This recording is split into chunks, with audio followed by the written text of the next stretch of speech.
नमस्कार। देखिए, ये इस्लाम की खूबसूरती है और इसी खूबसूरती का हमारे सारे देश के हिंदू संगठन और स्वयं मैं हमेशा विरोध करते आया हूँ।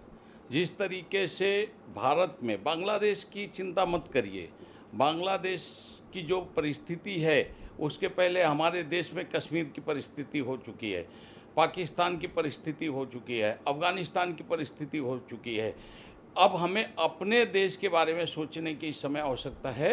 आज भारत में जिस तरीके से मुसलमानों की जनसंख्या बढ़ रही है, जिस तरीके से यहाँ पे घुसपैठियों की तादाद बढ़ गई है और जिस तरीके से हमारे देश के नेता सब उनका समर्थन करते हैं केवल अपनी वोट राजनीति के कारण, तो इस समय हिंदुओं को जागरूक होने की आवश्यकता है। ये केवल आपको जाति में बांट करके सत्ता प्राप्त करेंगे और जिस दिन देश में बवाल होगा, जिस दिन देश में दुर्घटना इस तरीके की होगी, तो सबसे पहले ये हमारे जो जातिवादी नेता हैं इस देश को छोड़ के भाग जाएंगे। ये उदाहरण आज के नहीं, पहले भी ऐसे राजाओं के उदाहरण देखे गए हैं।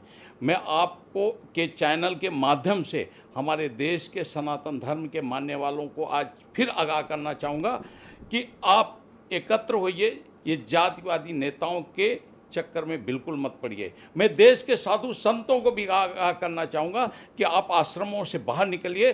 देश जो जवाबदारी आपको दी गई है, जिस लिए आपको सनातन धर्म में महत्व दिया गया है, उस महत्व को समझिए और लोगों को एकत्र करने का कार्य करिए, वरना एक दिन ना आपका आश्रम रहेगा ना आप रहेंगे।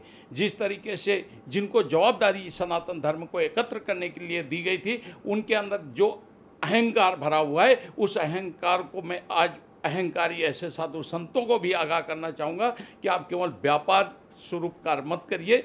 आपके ऊपर एक बड़ी जवाबदारी है सनातन धर्म को एकत्र करने की, उस जवाबदारी का निर्वहन करिए, अभी भी वक्त है, वरना आपकी लापरवाही के कारण ये सनातन बिखर जाएगा और इस भारतवर्ष से सनातन नष्ट हो जाएगा। आज जिस तरीके से देश में जनसंख्या बढ़ रही है, जिस तरीके से विदेशी या बांग्लादेशी कहूँ, या जिस तरीके से देश में ये पाकिस्तानी अफ़गानिस्तानी घुसपैठिए जिस तरीके से यहाँ पे बैठे हुए हैं, जिस तरीके से रोहिंग्या मुसलमान 6 करोड़ की आबादी, एक देश की के एक छोटे मोटे देश के बराबर जो आबादी होती है, उतने रोहिंग्या मुसलमान यहाँ पे भारत देश में घुसे बैठे हैं। इसलिए मैं देश के सभी लोगों को आगाह करता हूँ कि इनको जल्द से जल्द देश से बाहर खदेड़ें, वरना जो आज हालात बांग्लादेश के हुए हैं, जो हालात कश्मीर के हुए हैं, जो हालात पाकिस्तान के हुए थे, जो हालात अफ़गानिस्तान में हिंदुओं के हुए, जो ईरान में हालात हुए फारसियों के, वो हालात जल्द से जल्द हमारे भारत देश में देखने को मिलेगा। अभी भी समय है, जागरूक होइए। ये जातिवादी नेताओं को जूते मार करके अपने दरवाजे से भगाइए, वरना एक दिन तुम्हारे पास वही चीज़ें होगी जो तुम्हारे साथ वही व्यवस्थाएं होगी जो आज बांग्लादेश में हो रही हैं। सर, मतलब भारत की स्थिति ऐसी नहीं है और भले आप कह रहे हैं, मैं नहीं मान रहा हूँ, लेकिन ये खतरा जो है बांग्लादेश चूंकि सटा हुआ है भारत से, तो भविष्य में भारत को खतरा हो सकता है। आप इसको किस नज़रिए से देख रहे हैं? और सुरक्षा व्यवस्था की बात करें तो क्या क्या ध्यान देना चाहिए? क्योंकि आज जो हालात बांग्लादेश के हैं वो बद से बदतर हैं। प्रधानमंत्री ऑफिस को, कार्यालय को लूट लिया गया है, मॉल लूट ले रहे हैं, मतलब एकदम पूरी तरह से वहाँ पे दंगा हो रहा है, हुड़दंग हो रहा है और तारबित किए जा रहे हैं हिंदू मंदिर उनके। तो क्या भारत देश को, भारत के लोगों को इस चीज़ से, खास करके जो सरहद पे हैं, जो दुई राज्य, उनको अलर्ट रहना चाहिए? देखिए, हमारे देश की जो आर्मी है 13 से 14 लाख है, बीएसएफ के जवान मान लो 10 से 12 लाख है, 25 से 30 लाख आर्मी है। मगर जिस तरीके से सत्ता के लालच में हमारे विपक्षी नेता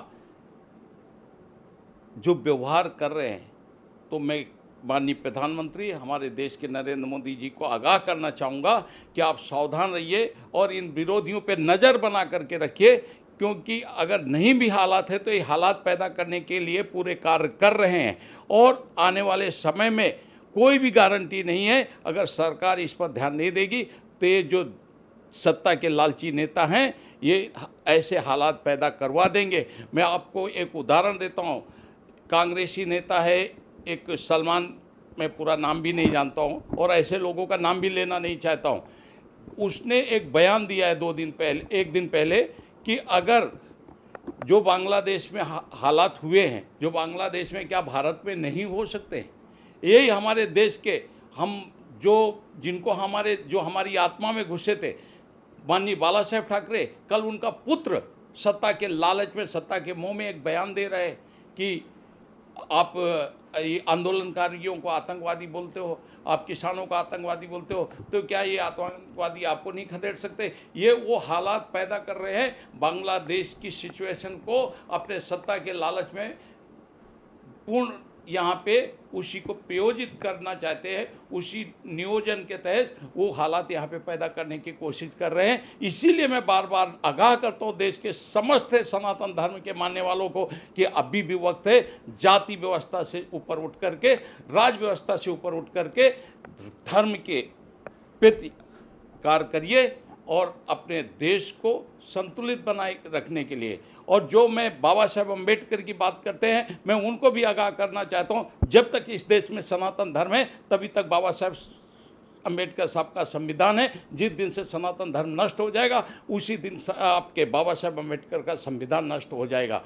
इसलिए आप, और ये आज नीले काले कबूतर बहुत उड़ रहे हैं, उनको भी आगाह करना चाहता हूं कि आप जिन बाबा साहेब अम्बेडकर की बात करके इस देश का माहौल ख़राब कर रहे हो, बाबा साहेब अम्बेडकर ने स्वयं कहा था, आप जिन बाबा साहेब अम्बेडकर का नाम लेकर के अपनी रोटियां राजनीतिक सेक रहे हो, बाबा साहेब अम्बेडकर ने कहा था इस्लाम को मानने वाले व्यक्ति कभी आपके राष्ट्र के भक्त नहीं हो सकते हैं। आप पढ़िए बाबा साहेब अम्बेडकर को। और आप जिन बाबा साहेब अम्बेडकर की बात कर रहे हो, उनका सम्मान जो आज भारत देश में हो रहा है वो सनातन धर्म की वजह से हो रहा है। अगर सनातन धर्म के मानने वाले नहीं होते थे तो आज बाबा साहेब अम्बेडकर की हालत मंडल की तरीके होती थी। शायद आज देश का कोई भी व्यक्ति मंडल को नहीं जानता है। मंडल कौन था किसी को पता नहीं है। मंडल वही था जो पाकिस्तान का संविधान बनाया था, जिसने भारत को में न रह करके पाकिस्तान को अपना वतन चुना था। मगर मंडल की क्या हालत हुई? संविधान बनाने वाला व्यक्ति एक कपड़े के द्वारा पाकिस्तान से भगाया जाता है और वहाँ से भागने के बाद आज विलुप्त हो जाता है। कौन व्यक्ति मंडल को जानता है?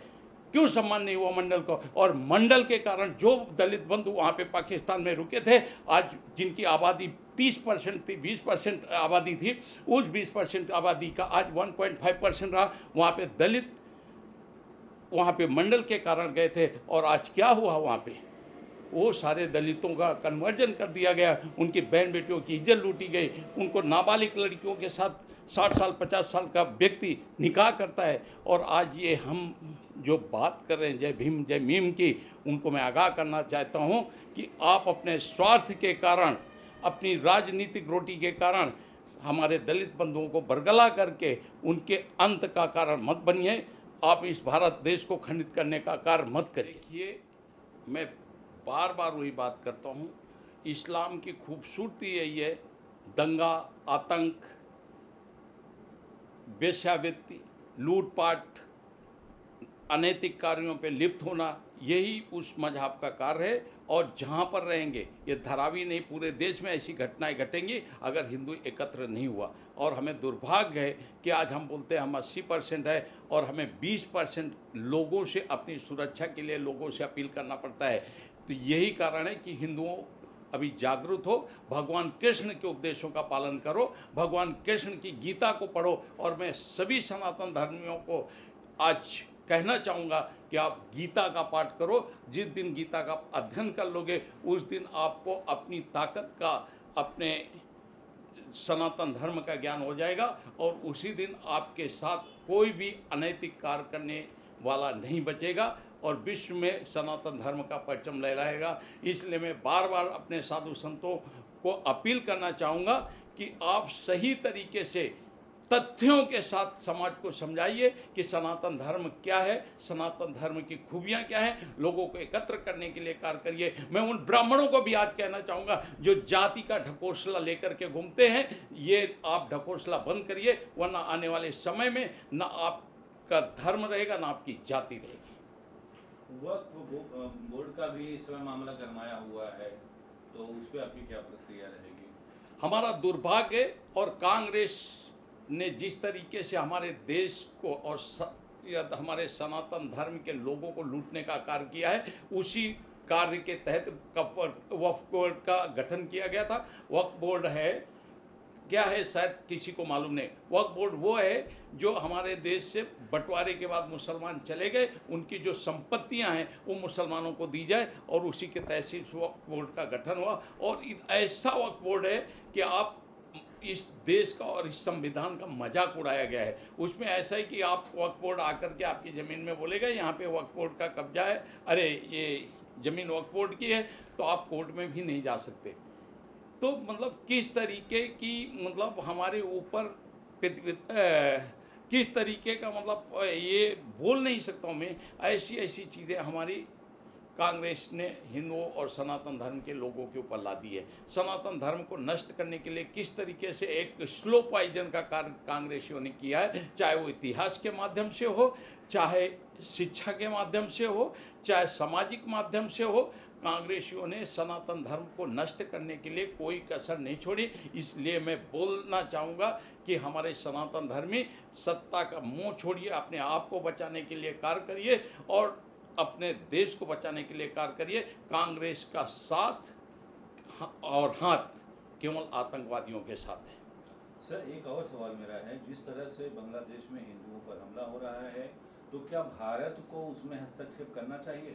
बिल्कुल करना चाहिए, और भारत को ही नहीं करना चाहिए, सरकार को ही नहीं करना चाहिए। हमारे सनातन धर्म के सारे हमारे जो धर्म गुरु हैं, हमारे सनातन धर्म के जो युवा लोग हैं, सारे के सारे लोगों को रोड में आना चाहिए, और हमें ऐसा करना चाहिए जितने बांग्लादेशी यहाँ पे घुस बैठे हैं, जितने रोहिंग्या बैठे हैं, इनको लात मार करके यहाँ से खदेड़ना चाहिए, और जितने हमारे सनातन धर्मी भाई बंधु वहाँ पे फंसे उनको मानवीय आधार पर भारत पर लेना चाहिए।